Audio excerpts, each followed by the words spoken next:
बिस्मिल्लाहिर्रहमानिर्रहीम। Dear student, अस्सलाम वालेकुम। एक्सरसाइज 9.3 की हम बात करने लगे हैं। क्वेश्चन हमारे पास फर्स्ट है, हमें कहा गया कि वेरीफाई करके दें कि लेफ्ट हैंड साइड और right hand side they are equal with each other, आपस में ये इक्वल है। हम इसको प्रूव करने के लिए हमने सबसे पहले इसका लेफ्ट हैंड साइड ले लिया और लेफ्ट हैंड साइड में हमें ये वैल्यू को याद रखना होगा कि साइन 60 डिग्री की वैल्यू, cos 30 डिग्री की वैल्यू, cos 60 की वैल्यू, साइन 30 की वैल्यू, इसमें हमने पुट करा दी वैल्यू। पुट कराने के बाद इसे सिंप्लीफाई करेंगे। स्क्वायर रूट थ्री हमारे पास 3 होता है और टू को आपस में मल्टीप्लाई कर दिया। अब हमने एलसीएम ले लिया, इसका आंसर 1/2 आ गया। इसके राइट हैंड साइड को देखते हैं तो ये राइट हैंड साइड की वैल्यू भी 1/2 है। तो आप देख सकते हैं लेफ्ट हैंड साइड को सॉल्व किया और राइट हैंड साइड की वैल्यू को मालूम किया तो ये आपस में इक्वल है। ये हमारा प्रूव हो जाता है। हम सेकंड पार्ट की बात करते हैं। सेकंड पार्ट में भी हमने देखा sine square angle plus sine square, ये एंगल हमारा 60 डिग्री है, ये 30 डिग्री है, ये 45 डिग्री है।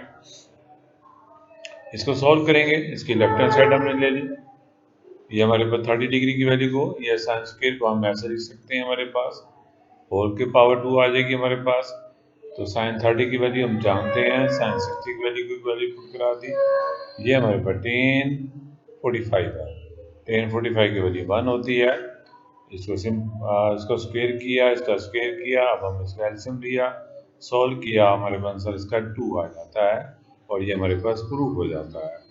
इसका थर्ड पार्ट किए देते हैं, 2 साइन 45 और कोसिकेंट 45। आप देख सकते हैं कोसिकेंट को हम लिख सकते हैं 1/sin 45। साइन 45 की वजह थी 1/√2, जिसको हम ऐसे लिख लेंगे और कोसिकेंट 45 की वैल्यू को यहाँ पे हमने पुट करा दिया। जिसको हमने 2 को 1 से मल्टीप्लाई किया, स्क्वायर रूट 2 को भी 1 से मल्टीप्लाई किया। अब हमने इसका एलसीएम ले लेते हैं। एलसीएम लेने से पहले बल्कि बेहतर ये है, इस 2 की जगह पे हम स्क्वायर रूट 2 लिख लेते हैं और ये आपस में एक आपके पास ये वैल्यू कैंसिल हो जाएगी। जस्ट आपके पास ये 1/√2 आ जाएगा। अब हम इसका एलसीएम अगर हम लेते हैं तो हमारे पास वो प्रूफ हो जाता है जो हमें कहा गया था कि यह प्रूफ करके दें इसकी वैल्यू इसके इक्वल है। तो इसका तीसरा पार्ट भी मुकम्मल हो गया। चौथे पार्ट में हमें कहा गया कि sine square 30, sine square 45, sine square 60, sine square 90, इनकी रेशियो 1:3:4 के बराबर है। ऑब्जेक्टिव के लिए इम्पॉर्टेंट है। अगर ये साइन स्क्वायर 90 होता तो ये हम शुरू में ले आते तो ये रेशियो 4 शुरू में आ जाती। अगर हमारे पास साइन स्क्वायर ये 30 आखिर में होता तो ये 1 जो है ना, ये 1 ये आखिर में हम लिख देते हैं। ये रेशियो हमें याद रखनी है कि साइन स्क्वायर 30, अब हम उसकी वैल्यू को पुट कराते हैं। साइन 30 का मतलब क्या है 1/2, साइन 45 का मतलब क्या है 1/√2 और साइन 60 की वैल्यू, साइन 90 की वैल्यू को हमने पुट करा दिया और हम सिंप्लीफाई करने लगे हैं। अब हमने याद रखें, हम 4 से हम मल्टीप्लाई किए देते हैं, इस रेशो को भी, इस रेशो को भी, इस रेशो को भी और इस रेशो को भी सिंप्लीफाई करेंगे, हमारे पास आंसर आ जाएगा। 4 से कैंसिल हो जाएगा, 4 ऊपर है 2 नीचे है, ये 2 आ जाएगा, 4 ऊपर 4 नीचे 3 आ जाएगा और 4 1 का 4 याद रखिएगा। रेशो को हम डिवाइड भी कर सकते हैं और मल्टीप्लाई भी कर सकते हैं। तो हमारे पास ये राइट हैंड साइड आ जाती है। क्वेश्चन हमारे पास मुकम्मल हुआ चाहता है। क्वेश्चन नंबर सेकंड हमारे पास है, ये हमें दे रखा है 1060 माइनस 1030 ओवर, आपके पास इसकी वैल्यू को हमने मालूम करके देना है। 1060 की वैल्यू हमें पता होना चाहिए, स्क्वायर रूट 3 होती है, 1030 की वैल्यू का भी पता होना चाहिए, लिहाजा इसमें पुट करा दिया, इसकी वैल्यू को भी पुट करा दिया। अब हम इसका एलसीएम ले लेते हैं। एलसीएम लेने से स्क्वायर रूट 3 3 आ जाएगा, -1/√3, ये दोनों टर्म आपस में सेम है, कैंसिल होकर 1 आ जाएगा, 1 + 1 2 होता है और इसको हम लिख सकते हैं 2/1, जैसे हम मल्टीप्लाई करके 1/2 आ जाएगा, ये कैंसिल हो जाएगा और जस्ट हमारे पास ये आंसर आ गया। इसका हम सेकंड पार्ट करने लगे हैं, 1 माइनस 10 स्क्वायर 60, 1 प्लस 10 स्क्वायर 60। तो स्क्वायर को हम ऐसे लिख लेंगे, 1060 की वैल्यू हमने पुट करा दी क्योंकि हम जानते हैं इसको सॉल्व कर लेते हैं। स्क्वायर रूट 3 का स्क्वायर 3 होता है और इसका भी स्क्वायर रूट का स्क्वायर 3 होगा। 1 - 3 - 2 कैलकुलेटर से चेक करें और इसे सिंप्लीफाई करें, हमारे पास ये आंसर आ जाता है। या अब हम क्वेश्चन नंबर 3 करने लगे हैं। हमें दे रखा है कि ये प्रूव करके दें लेफ्ट हैंड साइड और ये राइट हैंड साइड आपस में इक्वल है, चाहे कोई भी एंगल हो, कोई भी एंगल। तो फिलहाल यहाँ पर उन्होंने 2 एंगल के लिए हमें कहा गया है, तो प्रूव करके दें। क्या ये एंगल 30 पुट कराएं दोनों साइडों पर, क्या एंगल 45 दोनों साइडों में पुट कराएं, सेम आते हैं। तो 30 पुट कराने से इधर यहाँ पे भी और यहाँ पे भी हमारे पास क्या आ जाएंगे, ये आ जाएगा sin 60, ये आ जाएगा sin 30, cos 30। sin 30 की वैल्यू 1/2, cos 30 की वैल्यू स्क्वायर रूट 3/2 और sin 60 की वैल्यू भी स्क्वायर रूट 3/2। लिहाजा सिंप्लीफाई किया, आप देख सकते हैं आंसर सेम आ गया है।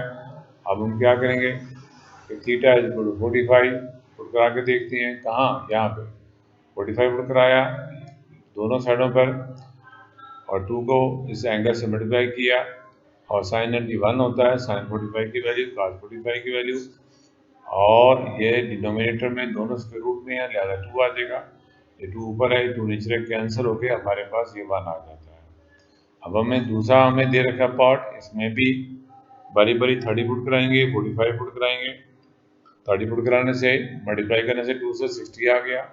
30 पुट कराया, ये स्क्वायर होल की पावर, ये स्क्वायर आपके पास होल टर्म की पावर, और cos 30 की वैल्यू cos sin 30 की वैल्यू हम जानते हैं, हमें पता होना चाहिए।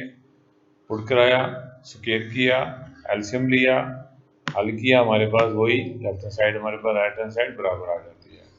दूसरी साइड पे देखिएगा, हमें 45 पुट कराते हैं, 45 को 2 टाइम मल्टीप्लाई करें तो हमारे पास 45 को 2 से मल्टीप्लाई करें 90 आता है। और इस तरीके से cos 45 cos स्क्वायर 45 को लिख सकते हैं cos 45 आपके पास का होल की पावर 2, cos 45 की वैल्यू sin 45 की वैल्यू, इसका स्क्वायर कर लिया और इसको हल कर लिया, इसको हल कर लिया, आपके पास में ये हमारे पास आंसर 0 आ जाता है। ये हमारे पास प्रूफ हो गया। अब हम थर्ड पार्ट करते हैं। अब थीटा की वैल्यू 30 पुट कराई हमने, अब ये तीसरा पार्ट दे रखा है, यहाँ पे 30 पुट कराया, यहाँ पे 30 पुट कराया और इसको सिंप्लीफाई किया। cos 30 की वैल्यू cos 60 की वैल्यू, ये वैल्यू को याद रखना होगा। कैलकुलेटर में भी होती हैं, टेबल में भी होती हैं, लेकिन ऑब्जेक्टिव के लिए आपको कैलकुलेटर का इस्तेमाल नहीं करने दिया जाएगा, टेबल का इस्तेमाल नहीं करने दिया जाएगा। इसलिए हर सूरत में इनकी वैल्यूज़ को याद रखना ज़रूरी होगा। तो लिहाजा अभी से आप यूज टू हो जाएंगे, अभी से इसे आप प्रैक्टिस करेंगे, याद रखेंगे तो फॉरएवर करिए। ये फ़ायदा है, टाइम भी कम लगेगा, बजाय कि आप कैलकुलेटर से चेक करें, बजाय कि आप टेबल को यूज़ करें। अगर आपको ज़बानें याद हैं तो आपको टाइम कम लगेगा और क्वेश्चन ज़रा जल्दी हो जाता है। अब हम 45 पुट कराते हैं, cos 90 cos 45 की वैल्यू जानते हैं 1 divide by 2, 1 divide square root 2 हमने पुट करा दी। cos 90 0 होता है, इसको हल किया, आप देख सकते हैं ये 2 ऊपर है, ये 2 नीचे, कैंसिल होकर 1 आ गया, 1 - 1 0, लिहाजा ये प्रूव हो जाता है। तो अब आपके पास एक चौथा पार्ट आप खुद कर लीजिएगा। पांचवा पार्ट है tan 2 थीटा, इसमें भी हम एंगल 30 डिग्री पुट कराते हैं, यहाँ डिग्री लिखना था, और एंगल 45 पुट कराते हैं। 30 को पुट कराया, हमारे पास ये 60 आ जाता है, और tan 30 की वैल्यू को हम पुट कराएंगे। tan 30 की value 1 divide by square root 3 और tan 60 की वैल्यू हमने पुट कराई, इसको हम हल किए देते हैं। 1 बाई डिवाइड स्क्वायर रूट 3 का स्क्वायर करने से 1/3 आ गया। अब इसका एलसीएम ले लेते हैं और इसको हमने वैसे लिख दिया और इस रकम को हमने पहले सोल्व करके बाद में उसको उठा दिया, लिहाजा ये 2 से कैंसिल हो जाएगा और इस 3 की जगह पर अगर हम स्क्वायर रूट 3 पुट कराएं तो एक स्क्वायर रूट 3 से कैंसिल हो जाएगा, डायरेक्ट लिख दिया है, इसलिए हमारे पास स्क्वायर रूट 3 आ जाता है। अब इस तरीके से हमारे पास दूसरी साइड पे दिखेगा एंगल हमारे पास 45 डिग्री है। अब हम इसी सवाल में 45 पुट करा के देखते हैं। यहाँ पे आपके पास 45 पुट कराया, आपके पास यहाँ पे 45 पुट कराया। tan 45 की वैल्यू 1 होती है, जबकि tan 90 की वैल्यू इन्फिनिटी होती है, अनडिफाइंड वैल्यू होती है। 45 की वैल्यू पुट कराई, यहाँ पे भी tan 45 1 होता है, 1 माइनस 1 ज़ीरो हो जाएगा। डिनोमिनेटर में अगर आंसर 0 आ जाए तो वो वैल्यू अनडिफाइंड होती है, उसे हम इन्फिनिटी कहते हैं, लिहाजा प्रूफ हो जाता है। अब हम इस क्वेश्चन का आज का हम लास्ट क्वेश्चन करने लगे हैं। We have to find just value of the x in this given equation. हमारे पास इसमें वैल्यूज़ को पुट कराएंगे और दोनों साइड को सॉल्व करेंगे तो एक्स की वैल्यू हम मालूम कर सकते हैं। टेन 45 की वैल्यू पुट कराते हैं, cos 60 की वैल्यू को पुट कराते हैं, sin 45 की वैल्यू को पुट कराते हैं, cos 45 की वैल्यू को पुट कराते हैं, टेन 60 की वैल्यू को पुट करा दिया, 1/2 का स्क्वायर कर लिया और आपके पास स्क्वायर रूट 2 को स्क्वायर रूट से मल्टीप्लाई कर दिया और यहाँ पे हमारे पास स्क्वायर रूट 3/2 हमारे पास x आ गया और 4 माइनस 1 करने से 3। अब हमें कहा गया था x मालूम करें, ये दोनों वैल्यू उधर जाकर हम उल्टा देंगे तो बन जाएगा 2 डिवाइडेड बाई स्क्वायर रूट 3। 2 ऊपर है 4 नीचे है, 2 1 2, 2 2 4 हो जाएगा और 3 को हम लिख सकते हैं स्क्वायर रूट 3 कैंसिल होकर हमारे पास ये आंसर हमारे पास s की वैल्यू हो जाती है। तो ये हमने 3 क्वेश्चंस किए हैं, इसे 4 क्वेश्चंस किए हैं। इस एक्सरसाइज में टोटल 6 क्वेश्चंस हैं। पांचवा क्वेश्चन, छठा क्वेश्चन ये थोड़ा सा समझने वाला है। इंशाल्लाह हम नेक्स्ट लेक्चर में इसकी बात करेंगे। इसको समझिएगा। Thanks so much.